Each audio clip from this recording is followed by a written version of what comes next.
We agree in principle with the underlying idea of this resolution that there should be ceiling put on the income to begin with of the civil servants. This class of civil servants has been created by the erstwhile rulers of India, the British imperialists. They have created this class as slave drivers, jobbers, and mysteries of this great industrial concern that they were running the government of India. After freedom, more particularly today, when we are thinking in terms of planning, when we are thinking in terms of closing the gap between the high and the low income in this country, when we are thinking in terms of raising the living standards of the common people, we have got to think in terms of even slashing the highest salaries that have been awarded to this class of people, to this class of civil servants by the earlier rulers of this country. As trade unionists, we have very bitter feelings. My friend Professor Kishan Chand has just now said that there should be ceiling even on industrial income, even on payment of salaries to the managers and the managing staff of private concerns and commercial and industrial concerns. I entirely agree with that proposition.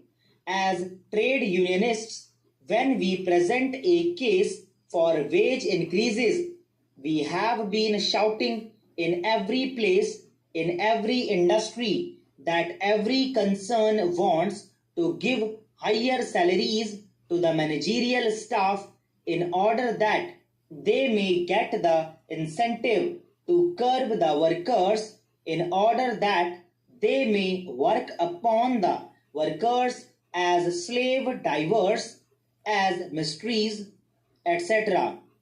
I entirely agree with Professor Kishan Chand that even the salaries of such people must be slashed, even they must be asked to receive a lower income.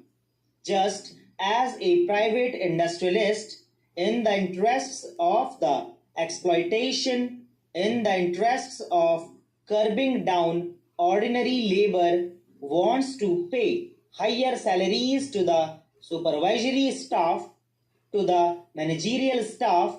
Similarly, the government of India, the earlier government of India, the British government was paying a higher salary to this type of managerial staff of this slave concern. Today, sir, we are thinking in terms of covering up this gap, of shortening this gap, and in such circumstances, it is absolutely necessary that on the one hand, we raise the incomes of the lower income groups, and on the other, slash down the incomes of the higher salaried people. I entirely agree with the proposition that the higher salaried people also may be given social amenities like housing, health services, and so on, but these should be included in their total emoluments, which must not be so high. When the posts and telegraphs employees, when the railway employees, when the government of India employees ask for a new pay commission to be appointed, as the earlier commission was appointed at a period when the salary structure of the country was not certain, when the government itself was not in our hands, but now the production has increased, that the economy of the country is going up in a particular direction, the leadership of the country wants to take the country in a particular direction, you do not agree.